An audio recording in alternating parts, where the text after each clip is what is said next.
Bismillahi khairil asma, Bismillahilladzi la yadurru ma'a ismihi da, Bismillahilladzi la yadurru ma'a ismihi syai'un fil ardi wala fis sama' wa huwas sami'ul alim. Bismillahi wa bihamdih. Assalamualaikum wa alaikunna warahmatullahi ta'ala wabarakatuh. Alhamdulillahi rabbil alamin, wa sallallahu wa sallam ala sayyidina Muhammadin wa ala alihi wa sahbihi ajma'in. Amma ba'du. Yang sama-sama kita muliakan, kita hormati Bapak Pimpinan Pondok Pesantren Riyadhus Shalihin Nahdlatul Watan Diniyah Islamiyah Dasalekong beserta seluruh jamaah santri-santriwati, Bapak Ibu hadirin sekalian, yang mudah-mudahan kita semua tetap dalam keadaan sehat walafiat pada tahun baru 1443 Hijriah ini. Kita sama-sama akan mendapatkan pengalaman hidup yang baru, pengalaman spiritual yang baru, ilmu-ilmu yang baru, semangat yang baru yang tentunya lebih baik, lebih berkualitas daripada yang sebelum-sebelumnya. Amin ya Allah ya Rabbal Alamin. Dan semoga virus corona segera berhijrah meninggalkan dunia ini menuju ke planet yang lebih layak untuknya. Amin ya Allah ya Rabbal Alamin. Pemirsa Selaparang TV, mohon maaf lupa saya sapa. Semoga pemirsa dimanapun berada tetap dalam perlindungan Allah Subhanahu wa Ta'ala. Alhamdulillah kita masih diberikan kesempatan untuk bersilaturahim di sini offline dari rumah masing-masing online. Ya, semoga tidak mengurangi keberkahan dari kenapa begini? Semoga tidak mengurangi keberkahan daripada kita menuntut ilmu di tempat yang semoga diberkahi oleh Allah Subhanahu wa Ta'ala ini. Amin ya Rabbal Alamin. Dalam kesempatan kali ini saya akan meriwayatkan dan ijazahkan kepada pelungguh sebuah hadis musalsal yang dikenal dalam ilmu tasawuf, ilmu hadis, dengan hadis musalsal bis sufiyah. Hadirin yang dirahmati Allah Subhanahu wa Ta'ala, dalam kesempatan kali ini Tiang akan pilihkan sebuah hadis musalsal untuk Tiang riwayatkan dan ijazahkan yang disebut dengan istilah hadis musalsal bisadah as-sufiyah, di mana setiap perawi sepakat dalam satu keadaan, yaitu bergelut dalam ilmu tasawuf. Semua perawi statusnya adalah pengamal ilmu tasawuf, minimal tidak mengingkari, tidak membantah ilmu tasawuf. Artinya apa? Contoh, saya Sholah Sukarnawadi sebagai perawi yang ke-28. Jadi pelungguh nanti setelah pengijazahan ketika riwayatkan dari Tiang, pelungguh mengatakan saya riwayatkan dari Ustadz Sholah Sukarnawadi As-Sufi, dari Tuan Guru Husnud Duat As-Sufi, dari Syekh Yasin Al-Fadani As-Sufi, dari Syekh Muhammad Abdul Baqi As-Sufi, dari gurunya Saleh bin Abdullah As-Sufi, dari Syamsuddin Muhammad bin Khalil As-Sufi, dari Syekh Muhammad Al-Bahi As-Sufi, dari Sayyid Muhammad Murtada Az-Zabidi As-Sufi, dari Syamsuddin Muhammad Al-Maghribi As-Sufi, dari Syekh Burhanuddin As-Sibai As-Sufi, dari seorang wanita solehah berilmu namanya Syaikhah Kalau laki syekh, kalau perempuan syekhah. Asy-Syekhah As-Salihah Fatimah Al-Khalidiyah As-Sufiyah. Dari Syamsuddin Ar-Ramli As-Sufi, dari Syekh Zakaria Al-Ansari As-Sufi, dari Syekh Muhammad Al-Qurashi Al-Maraghi As-Sufi, dari Syekh Ismail Al-Jabarti As-Sufi, dari Syekh Abul Hasan Ali As-Sufi, dari Syekh Muhyiddin Ibnu Arabi As-Sufi.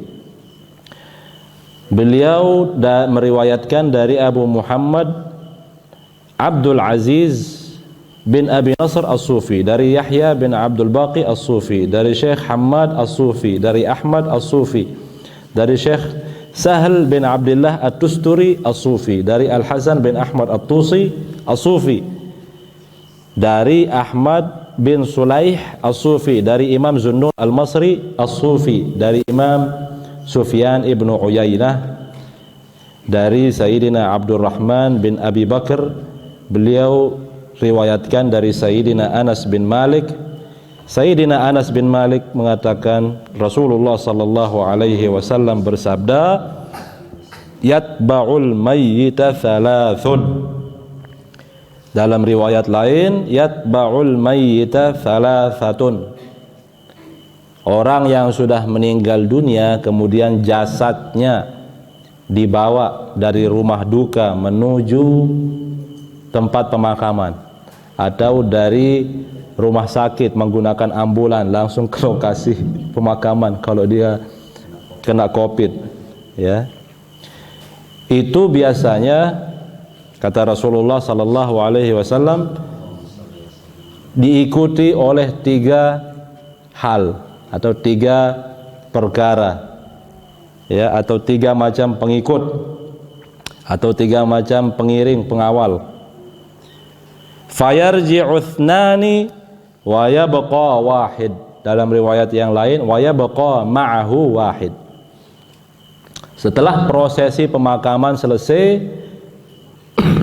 3 pengikut, yang 3 macam pengikut tadi, 2 diantaranya akan kembali dan hanya 1 saja yang akan diam menemaninya dalam kubur. Siapa 3 pengiring atau 3 pengikut atau 3 pengantar yang dimaksud oleh Rasulullah? Beliau sendiri yang jawab, menjelaskan, yatba'uhu ahluhu wa maluhu wa amaluhu. Yang ikut bersama kita ketika jenazah kita diantar sampai ke liang lahat ada 3. Pertama keluarga, yang kedua harta, termasuk harta di sini gelar dan sebagainya, jabatan dan seterusnya. Yang ketiga amaluhu, segala amal perbuatannya, baik itu amalan kebajikan, pahala ataupun dosa. Fayarji'u ahluhu wa maluhu wa yabqa amaluhu. Setelah prosesi penguburan selesai, keluarga dan harta akan kembali, tidak menemani kita sampai seterusnya. Yang diam setia menemani kita sampai hari kiamat adalah amal kita. Nah, hadirin yang dirahmati Allah Subhanahu wa taala, sebagaimana yang terima ijazahnya dari Tuan Guru Husnud Duat As-Sufi, dari Syekh Yasin Al-Fadani As-Sufi, dari guru-guru beliau sampai kepada Rasulullah sallallahu alaihi wasallam, hadis musalsal ini yang ijazahkan khusus kepada Bapak Ibu, begitu juga pemirsa yang dirahmati Allah Subhanahu wa taala yang cinta kepada orang-orang sufi, ulama-ulama tasawuf, ilmu-ilmu tasawuf. Terima ijazah. Sekali lagi, sebagaimana yang terima ijazahnya, saya ijazahkan kepada Bapak Ibu yang hadir di majelis ta'lim Riyadhus Shalihin Nahdlatul Watan Diniyah Islamiyah Dasalakong ini, begitu juga kepada semua pemirsa Selaparang TV yang mengikuti dimanapun berada. Terima ijazah. Alhamdulillah, dengan selesainya pengijazahan tadi sah pelungguh yang menerima ijazah dari saya menjadi perawi yang ke-29. Mudah-mudahan dengan sahnya pelungguh menjadi perawi yang meriwayatkan hadis musalsal ini, ada harapan kita berintisab kepada Rasulullah. Mudah-mudahan ada harapan kita, ada jalan kita besok pada hari kiamat menagih syafaah, pertolongan dari baginda Rasulullah sallallahu alaihi wasallam. Mungkin ada yang bertanya, apakah sah yang mengikuti dari rumah itu menerima ijazahnya? Sah kalau yang mengijazahkan diniatkan untuk penonton juga, sah dia. Dalilnya banyak. Contohnya azan. Ketika Rasulullah sallallahu alaihi wasallam bersabda, "Idza sami'tumul muadzina faqulu mithla ma yaqul tsumma shallu alayya." Jika engkau wahai umat Islam mendengar muazin sedang melantunkan azan, maka jawab dia, maka balaslah bacaan azannya, ucapkanlah persis seperti apa yang dia katakan, kecuali di bagian-bagian tertentu seperti hayya 'alas shalah, hayya 'alal falah, dan juga seperti as-salatu khairun minan naum. Kemudian setelah selesai azan, berselawatlah kepadaku, fa innahu man shalla alayya salatan ila akhirih sallallahu alaihi bi'asyara. Ulama ahli hadis mengatakan apa? Rasulullah menghimbau kepada umat Islam ketika mendengarkan suara azan itu menjawab suara azan itu dimanapun dia berada, bukan hanya di dalam masjid, di luar masjid, ketika pelungguh di jalan raya atau pelungguh berada di rumah masing-masing. Sah pelungguh menjawab atau membalas bacaan azan si muazin. Paham lagi Bapak Ibu? Dari situ dikiaskan ke situ para ulama ahlul hadis mengatakan begitu juga ketika pengijazahan sebuah ilmu dilakukan, apabila yang mengijazahkan itu diniatkan untuk semua yang mendengarkannya dimanapun berada, maka yang mendengarnya walaupun dari rumah, walaupun dari lewat HP masing-masing, dari rumah masing-masing, sah dia menerima ijazahnya. Sekali lagi harus pengijazah itu berniat, baru dia sah. Selanjutnya mari kita baca Fatihah sekali, kita hadiahkan kepada semua nama-nama perawi yang sudah Tiang sebutkan satu persatu tadi. Mudah-mudahan kita memperoleh keberkahan, karena para ulama meriwayatkan bahwa inda dzikris salihina tatanazzalur rahmat. Ketika kita sekedar menyebut nama doang, ketika kita menyebut nama orang soleh, ketika kita menyebut nama orang yang berilmu, ketika kita menyebut nama salah seorang dari kekasih Allah Subhanahu wa taala, para wali, maka itu bisa mengundang rahmat Allah. Rahmat Allah itu bisa turun. Itu kalau menyebut satu nama wali. Ketika kita menyebut nama Bapak Maulana Syekh, ketika kita menyebut nama pahlawan nasional kita, maka keutamaan menyebut nama doang, rahmat itu bisa turun. Apalagi yang kita sebut dan kita baca tadi, nama-nama perawinya banyak sekali. Mudah-mudahan termasuk pelungguh. Saya sebagai perawi yang ke-28, pelungguh yang menerima sebagai perawi yang ke-29, kita baca Fatihah. Mudah-mudahan berkat pengijazahan ini Allah Subhanahu wa taala meridhai kita, Allah menurunkan rahmatnya untuk kita, dan bentuk rahmat yang kita harapkan saat pandemi seperti ini, Allah melindungi kita, semua peserta santri-santriwati kita, jamaah kita dari segala macam malapetaka, musibah, bala yang kita khawatirkan termasuk virus corona. Mudah-mudahan Allah Subhanahu wa taala jauhkan kita dari hal-hal yang kita khawatirkan itu, amin ya rabbal alamin. Bisirri asraril Fatihah.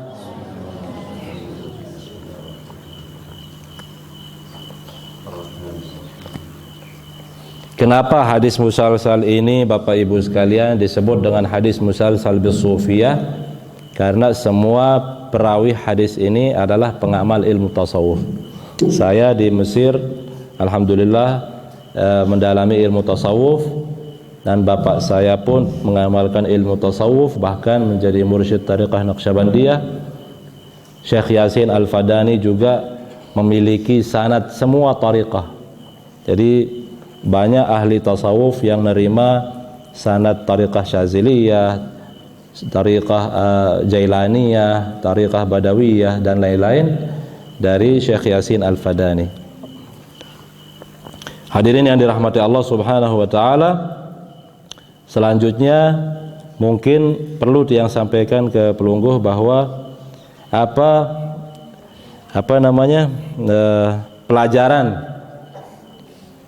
pelajaran yang bisa kita ambil dari hadis musalsal ini. Pertama, hadirin yang dirahmati Allah Subhanahu wa taala, kita sebagai manusia sadar tidak sadar ada 3 hal yang menjadi teman kita: keluarga, harta, dan amal. Di antara 3 hal ini yang selalu mengganggu pikiran kita hanya harta dan keluarga. Amal tidak terlalu kita pikirkan. Jadi kenyataannya saya yakin semua merasakan, termasuk tiang. Selama ini kita sibuk mencari rezeki, dan kita perhatikan banyak orang berantem, banyak orang sampai bermusuhan, bahkan putus hubungan keluarga lantaran harta dan warisan. Artinya apa? Tidak sadar dia bahwa di antara 3 hal ini yang akan setia menemaninya bukan harta, bukan keluarganya, tetapi amalnya. Yang tidak pernah kita hiraukan, yang kita cuekin, yaitu ilmu, seringkali kita tidak hiraukan. Padahal amal itulah yang akan menemani kita dalam kubur. Kenapa ilmu tidak disebut? Karena ilmu masuk dalam kategori harta. Ilmu termasuk harta yang kita lelah-lelah kumpulkan, cari. Kita sekolah, kita kuliah, kita banyak mengorbankan pikiran, mengorbankan keluarga, mengorbankan harta kita demi mendapatkan ilmu. Maka ilmu bagian daripada rizki, harta yang kita cari-cari. Apakah semua macam ilmu yang kita punya ini Bapak Ibu akan menjadi penyelamat bagi kita? Belum tentu. Yang mana yang akan menyelamatkan kita? Ilmu yang kita amalkan. Itu pertama.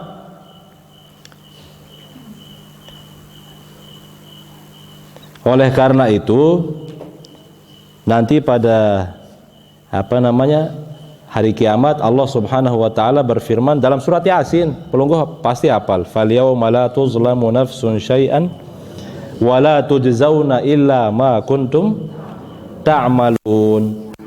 Nanti pada hari kiamat Allah Subhanahu wa taala berfirman, falyauma, hari ini atau hari kiamat ini, hari hisab ini, la tuzlamu nafsun, tidak ada satupun jiwa yang dizolimi oleh Allah Subhanahu wa taala.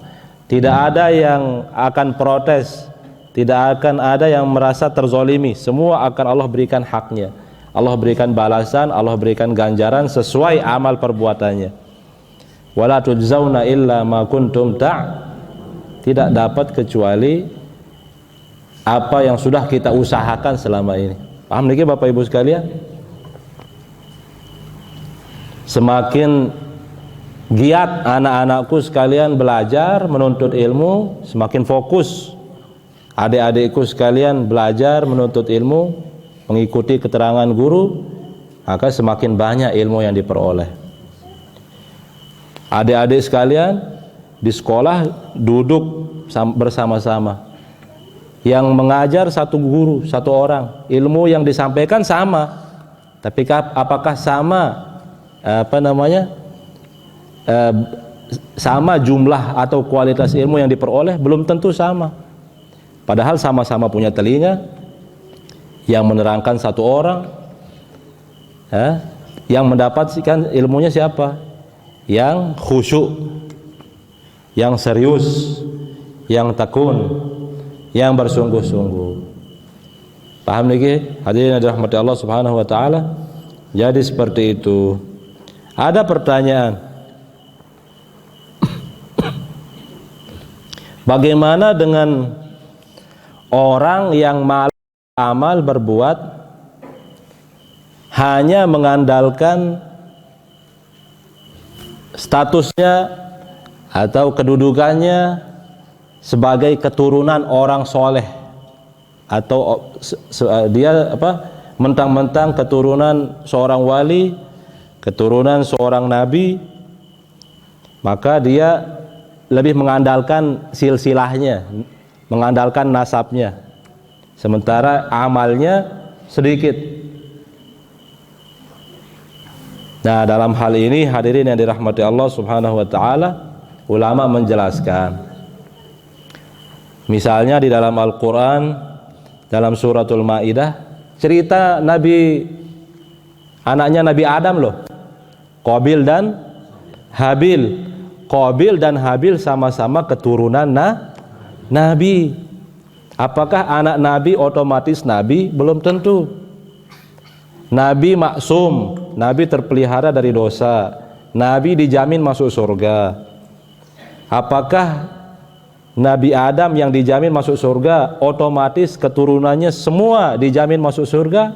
Belum tentu. Padahal anaknya langsung, darah dagingnya langsung, Qabil dan Habil. Siapa yang diterima persembahannya? Qabil atau Habil? Habil. Siapa yang ditolak? Qabil. Padahal sama-sama berbuat, sama-sama beramal, sama-sama berkorban. Tetapi siapa yang diterima oleh Allah Subhanahu wa taala? Dalam suratul Maidah disebutkan, innama yataqabbalullahu minal muttaqin. Sesungguhnya Allah hanya menerima persembahan, pengorbanan, amalan dari hamba-hambanya yang bertakwa. Kalau dia tidak bertakwa, walaupun dia keturunan Nabi, kalau dia tidak bertakwa, tidak takut sama Allah Subhanahu wa taala, mentang-mentang saya anak tuan guru, saya anak saya keturunan Nabi, saya anak orang soleh, saya anak tokoh, saya anak keturunan bangsawan. Apakah semua dijamin? Belum tentu. Yang Allah terima hanyalah mereka yang betul-betul bertakwa. Makanya Bapak Maulana Syekh selalu mengingatkan kita supaya kita selalu tingkatkan iman dan takwa. Pokok NWDI fastabiqul khairat.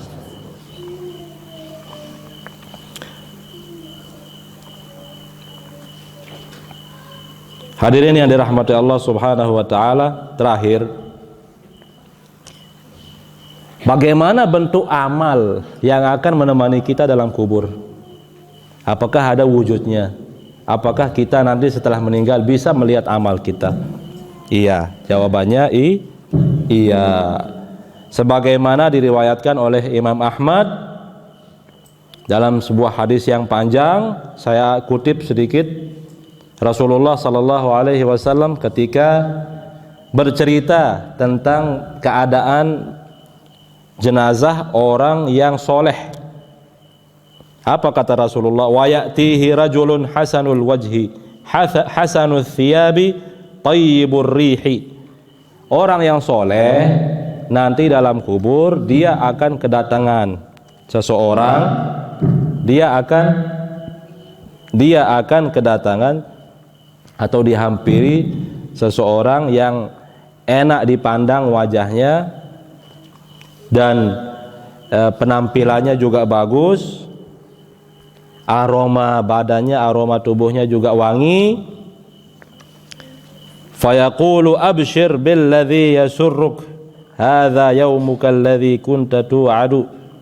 Orang ini datang di dalam kubur kita, menyapa kita, mengatakan selamat, kubur Sida menjadi taman surga. Kubur Sida walaupun zahirnya sempit, tetapi rasanya bagi orang yang soleh sangat luas, sangat nyaman dan menyenangkan. Kemudian orang soleh ini bertanya, man anta? Siapa Sida? Siapakah engkau? Fayaqulu ana amaluka sholih. Saya adalah amalmu, amal kebajikanmu, amal kebaikanmu, amalanmu yang yang positif, yang selama ini kamu lakukan ketika masih hidup, sayalah itu. Kemudian orang soleh mengatakan, Rabbi aqimis sa'ah. Orang soleh dalam kubur ini berdoa mengatakan, ya Allah, kalau begini nikmat, kalau begini nikmat yang engkau berikan saya di alam barzakh, di alam kubur, pasti engkau akan siapkan nikmat yang lebih besar dari ini untuk saya di surga. Maka segerakanlah kiamat itu terjadi ya Allah. Itu doanya orang soleh dalam kubur. Berbeda halnya kalau orang munafik, berbeda halnya dengan orang kafir. Rasulullah sallallahu alaihi wasallam bercerita, kalau orang kafir atau orang munafik atau orang yang gemar berbuat maksiat, nanti dia dikubur akan disapa oleh seseorang yang tampangnya menyeramkan, wajahnya mengerikan, pakaiannya juga seperti pakaian hantu dan sebagainya, pokoknya menyeramkan, zombie dan sebagainya. Pokoknya tampangnya menyeramkan, penampilannya menyeramkan. Muntinur rih, baunya juga busuk. Fayaqulu abshir billadzi yasu'uk hadza yaumuka alladzi kunta tu'ad. Selamat, kuburmu adalah lubang api neraka. Engkau akan tersiksa selama-lamanya. Ini adalah janji dari Tuhanmu. Nah, orang kafir ini atau orang munafik ini atau orang yang banyak berbuat maksiat ini bertanya, siapa kamu? Dijawab, fawajhuka alwajhul apa kata ini? Fawajhuka alwajhu yaji'u bisyarri fayaqulu ana amalukal khabis. Siapa Sida? Kok Sida datang dengan penampilan yang jelek dan mengerikan? Dijawab, saya adalah amal burukmu. Saya adalah maksiat yang kamu lakukan selama ini. Saya adalah niat burukmu. Saya adalah perbuatan jelekmu selama ini. Begitulah wujudnya yang akan dijumpai nanti dalam kubur. Maka orang kafir ini atau orang yang suka berbuat maksiat ini berdoa mengatakan, Rabbi la taqumis sa'ah, Rabbi la taqumis sa'ah. Ya Allah, kalau di dalam kubur, masih di dunia saja begini hukumannya, begini ngerinya, apalagi nanti di dalam api neraka. Ya Allah, perlambatlah hari kiamat itu, tundalah hari kiamat itu. Ya Allah, janganlah engkau kiamatkan dunia ini. Jadi seperti itu hadirin yang dirahmati Allah subhanahu wa ta'ala. Saya rasa sampai di sini saja apa yang bisa Tiang sampaikan. Semoga ada manfaatnya. Sebelum saya tutup, mungkin ada pertanyaan? Silahkan Ustadz di belakang. Waalaikumsalam warahmatullahi ta'ala wabarakatuh. Waalaikumsalam warahmatullahi. Pertanyaan Ustadz kita ini membutuhkan episode khusus ini untuk dijawab. Pertanyaannya ini membutuhkan jawaban yang panjang, tetapi saya akan berusaha menjawab sesingkat-singkatnya bahwasanya memang sering kita jumpai ada keluhan-keluhan dari jamaah kita tentang qada dan qadar Allah Subhanahu wa taala. Apa bedanya? Yang namanya qada itu adalah segala keputusan, ketentuan Allah Subhanahu wa taala yang sudah dicantumkan di Lauhil Mahfuz sebelum kita lahir. Qadar itu adalah wujud nyata, qada itu yang terjadi, itulah qadar. Bisa dipahami ini? Qadar itu karena sudah terjadi tidak bisa dirubah. Yang bisa diupayakan untuk berubah qada itu. Makanya di dalam hadis Rasulullah sallallahu alaihi wasallam bersabda, la yaruddu illa du'a. Tidak ada yang bisa merubah qada kecuali doa. Oleh karena itu pada malam apa itu Ustaz? Yang kita berdoa, Allahumma in kunta katabtani 'indaka fi ummil kitabi syaqiyan aw matrudan, itu famhullahumma syaqawati waktubni 'indaka fi itu malam apa biasanya? Malam nisfu Sya'ban apa malam apa itu? Malam nisfu Sya'ban kalau nggak salah. Doa apa namanya? Kita mengatakan yang diakhiri dengan fa innaka qulta wa qaulukal haqqu fi kitabikal munzal ila nabiyyikal mursal yamhullahu ma yasha'u wa yuthbit wa indahu ummul kitab. Malam perubahan kiblat itu nisfu Sya'ban kalau nggak salah ya. Jadi kita diajarkan oleh guru-guru kita setiap malam perubahan kiblat itu kita berdoa tabarrukan, mau bertawasul dengan sejarah Allah Subhanahu wa taala yang telah memindahkan kiblat dari arah Masjidil Aqsa ke Masjidil Haram. Kita berdoa, ya Allah, sebagaimana Engkau maha mampu merubah arah kiblat dari Masjidil Aqsa ke Masjidil Haram, Engkau maha mampu merubah nasib kami, keadaan kami, merubah takdir kami. Kita sering bilang kan, rubahlah takdir.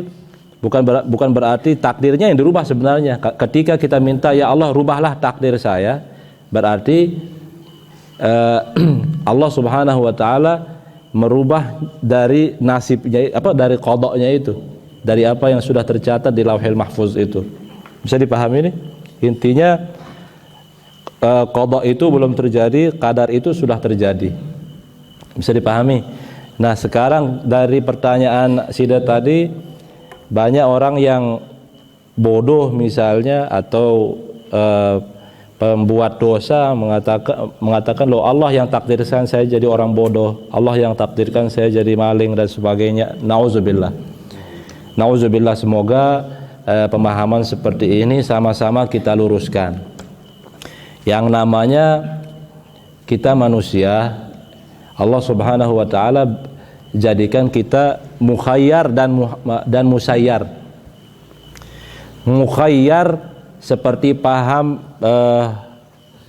Qadariyah, musayyar seperti paham Jabariyah. Kita dua-duanya sebenarnya, tapi dalam keadaan tertentu. Apa artinya musayyar? Kita ini ibarat boneka yang digerakkan, diarahkan, dikontrol sama Allah Subhanahu wa taala. Contoh supaya paham sedikit-dikit ya. Musayyar itu artinya apa? Dijalankan. Mukhayyar artinya apa? Diberikan pilihan. Saya kasih contoh musayyar.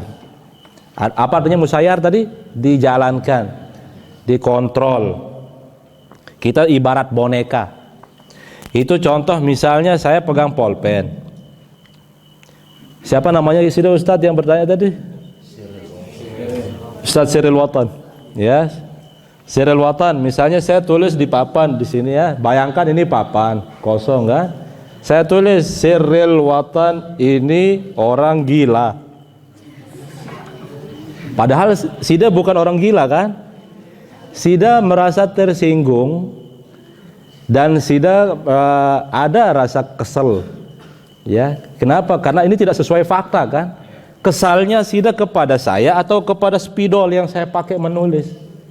Kepada saya, bukan kepada spidol, karena spidol ini tidak tidak berdaya. Bukan atas kemauan dia, tetapi spidol ini dijalankan oleh tangan saya. Paham gak ini? Itulah musayyar. Nah, kita ini musayyar seperti spidol ini apa enggak gitu? Jawabannya iya, pada saat tertentu. Kalau mukhayyar artinya apa? Diberikan pilihan, diberikan kesempatan untuk memilih antara mengerjakan atau meninggalkan. Itu musayyar. Mukhayyar, diberikan ikhtiar. Kita ini musayyar atau mukhayyar? Jawabannya musayyar dan mukhayyar pada saat-saat tertentu. Saat-saat tertentu itu gimana penjelasannya?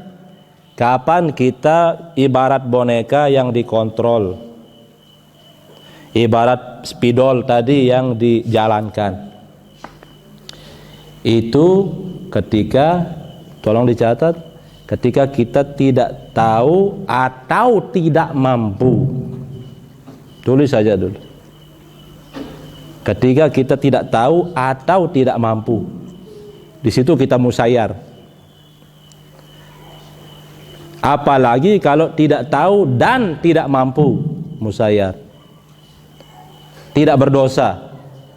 Seperti pulpen tadi, ketika dia melakukan kejahatan, zahirnya dia melakukan kesalahan, dia tidak dapat dosa.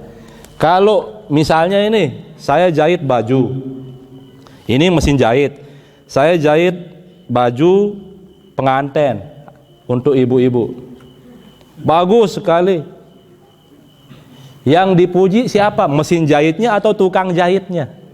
Tukang jahitnya. Padahal mesin jahitnya yang lelah muter-muter begini-gini ya. Kenapa? Karena mesin jahit itu statusnya musayyar, dijalankan. Bisa dipahami ini? Yang ingin bilang, yang namanya musayyar itu kalau dia kelihatan berbuat baik tidak dapat pahala, ketika dia kelihatan berbuat jelek tidak dapat dosa. Paham Bapak Ibu?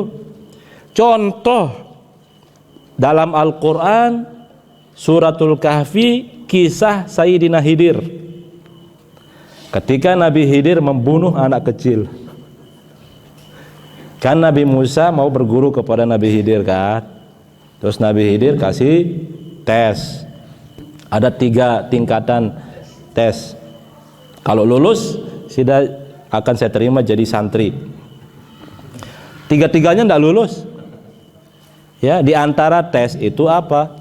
Dia membunuh anak kecil yang tidak berdosa, masih kecil. Diambil, ditarik tangannya, digorok.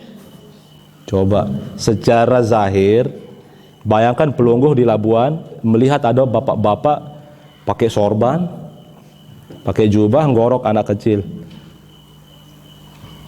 Apa pelungguh akan katakan? Oh, ini pasti sesat, ini pasti tuan guru macam jogang dan sebagainya.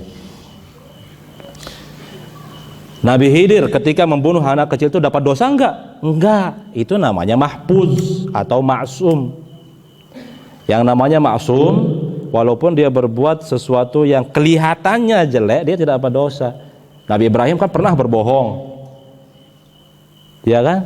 Nabi Ibrahim pernah berbohong 3 kali kalau nggak salah, beliau berbohong. Nabi Ibrahim, bohong itu kan perbuatan jelek. Kalau kita tanya anak kecil, bohong itu bagus apa enggak?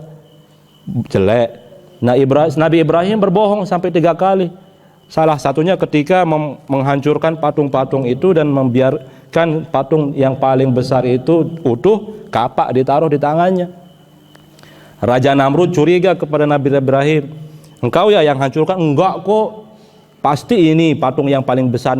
Lihat sendiriannya paling selamat, dan lihat ada kapak di tangannya. Dia kan berbohong Nabi Ibrahim di situ. Padahal Nabi Ibrahim yang hancurkan. Berdosa enggak beliau? Enggak. Kenapa? Karena beliau musayyar. Musayyar itu artinya dikontrol sama Allah Subhanahu wa taala. Dijalankan oleh Allah Subhanahu wa taala. Enggak bisa. Makanya dalam penjelasan Sayyidina Khidir, "Wa ma fa'altuhu an amri." Yang saya lakukan ini bukan atas kemauan saya. Yang saya lakukan ini atas apa kita bilang ya, wahyu dari Allah Subhanahu wa taala. Atas perintah dari Allah Subhanahu wa taala. Tidak bisa saya menghindar. Nabi Khidir musayyar. Yang namanya musayyar, dia tidak dapat dosa kalau dia berbuat jelek, tidak dapat pahala kalau dia berbuat baik. Makanya ketika Nabi Musa diajak sama Nabi Khidir merehab dinding yang hampir roboh dalam suratul Kahfi, kan Nabi Musa mengatakan lau syi'ta lattakhadhta 'alaihi ajra. Kalau sudah mau sebenarnya bisa sudah tagih upah. Tapi kan Nabi Khidir menolak. Kenapa dia nolak menerima upah atas perbuatan baiknya? Kalau beliau terima upah atas perbuatan baik, dia harus menerima ganjaran supaya adil. Dia harus menerima hukuman atas perbuatan membunuh tadi itu. Tinggi ini sebenarnya lah. Ini pertanyaan ini seharusnya saya bingung ini membahasakannya kayak gimana. Paham musayyar? Kapan kita mukhayyar? Kalau terkumpul pada diri kita dua hal, tahu dan mampu. Kalau sudah merasa tahu dan mampu, otomatis sudah di posisi mukhayyar, diberikan pilih. Allahu Akbar, azan subuh. Sida, coba tahu nggak Sida ini azan apa? Tahu, azan subuh. Bisa nggak Sida sholat? Bisa saya wudu, bisa saya sholat. Tahu nggak kalau sholat itu hukumnya wajib? Tahu. Tahu nggak kalau meninggalkan sholat itu besar sekali dosanya? Tahu. Nah, ketika terkumpul dua hal ini, tahu dan mampu, di situ sudah mukhayyar. Artinya apa? Dikasih pilihan. Mengerjakan sholat dapat pahala, meninggalkan sholat dapat dosa. Paham sejauh ini? Itu. Sekarang ada orang hidup di sebuah pulau yang mana pulau ini tidak terdeteksi oleh Google Map, tidak terdeteksi oleh peta dunia, tidak kelihatan. Padahal pulau itu ada. Di pulau itu ada orang-orang yang tidak kenal HP, kenal YouTube, kenal selaparang TV, tidak tahu. Tidak pernah didatangi Nabi, pernah didatangi Tuan Guru Muhammad Zainuddin berdakwah ke situ, tidak kenal Islam. Tidak tahu nama Tuhan, tidak tahu nama berhala, tidak pernah diajarkan kalimat tauhid dan sebagainya. Maka para ulama mengatakan status mereka seperti status ahlul fatroh. Artinya apa? Wa ma kunna mu'adzibina hatta nab'atha rasulah, dan kami tidak akan menyiksa siapapun yang belum didatangi seorang nabi atau seorang rasul yang memberikan peringatan. Sehingga penduduk pulau itu kalau dia berbuat maksiat, dia tidak akan masuk ke neraka. Paham gak ini? Dulu seperti itu di NTB ini, di Lombok ini. Islam masuk, makanya ada istilah Islam waktu telu. Mohon maaf kalau salah. Jadi yang membawa ajaran Islam waktu telu ini sebenarnya niatnya bukan mengajarkan ajaran itu, tetapi mengajarkan Islam secara bertahap. Tapi belum selesai ajarannya sudah meninggal dunia. Yang mengamalkan ajaran Islam waktu telu saat itu tidak berdosa ketika dia meninggalkan yang belum dia terima, yang dia dapatkan baru dari gurunya. Kapan dia mulai berdosa? Ketika datang Tuan Guru menjelaskan, melengkapi syariat Islam ini, kemudian dia menolak, maka disitulah dia dihukum. Bisa dipahamin? Maka yang bodoh sudah bilang maling, yang maling sudah sebut tadi. Kalau dia tahu mencuri itu adalah perbuatan dosa, perbuatan buruk, kalau dia tahu belajar itu berilmu lebih baik daripada jadi orang bodoh, orang jahil, kemudian kalau dia tahu intinya dan mampu untuk belajar, yang namanya belajar tidak mesti di kuliah kok, bisa datang ngaji ke Riyadhus Shalihin kok, gratis. tinggal duduk-duduk, saya yang lelah ngeraos ini. Nah, saya sudah batuk berkali-kali bukan karena corona. Alhamdulillah saya masih punya rasa cinta, rasa rindu, rasa takut kepada istri dan lain-lain. Tahan nih. Lah, singkatnya kepanjangan ini. Apalagi yang kelupaan tadi? Tawakal dan tafwid. Oh, yang namanya tawakal dan tafwid itu sebenarnya dua istilah yang sama tapi yang serupa tapi tidak sama sebenarnya. Kita bahas tawakal saja dulu. Tawakal itu ada beberapa tingkatan. Yang itu kan sudah pada gremon. Nanti tolong diedit ya. Yang namanya tawakal itu tidak disebut tawakal kalau tidak ada usaha. Yang namanya tawakal itu definisinya adalah ittikhadzul asbab. Ini paling rendah ini. Tawakal paling rendah, tingkatan tawakal paling rendah. Ittikhadzul asbab wa qabulun nataij. Berusaha kemudian menerima apapun hasilnya. Kalau hasilnya tidak memuaskan, ya sabar. Kalau hasilnya memuaskan, bersyukur. Itu tawakal. Maka tidak disebut orang itu bertawakal kalau dia tidak berusaha. Sallallahu wasallam alaika ya sayyidina ya Rasulullah. Qad daqat hilatuna wa anta wasilatuna adrikna ya Rasulullah. Idfa' 'anna al-bala'a wal waba'a wal ghaba'a wal ghala'a wal fahsya'a wal fitan wal marad wal zalazila wal mihan. الذي لا يدفعه غيرك اصرف عنا وعن طلابنا وطالباتنا وعن أهلنا وعن جماعاتنا السوء وأهل السوء والشر وأهل الشر بما شئت وكيف شئت إنك على ما تشاء قدير وصلى الله وسلم على سيدنا محمد طب القلوب ودوائها وعافية الأبدان وشفائها ونور الأبصار وضيائها وبهجة النفوس ورواحها وعطر المجالس وفواحها عدد كل داء ودوائها سبحان ربك رب العزة عما يصفون وسلام على المرسلين والحمد لله رب العالمين. الفاتحة. بسم الله. والله الموفق والهادي إلى سبيل الرشاد. ثم السلام عليكم ورحمة الله وبركاته.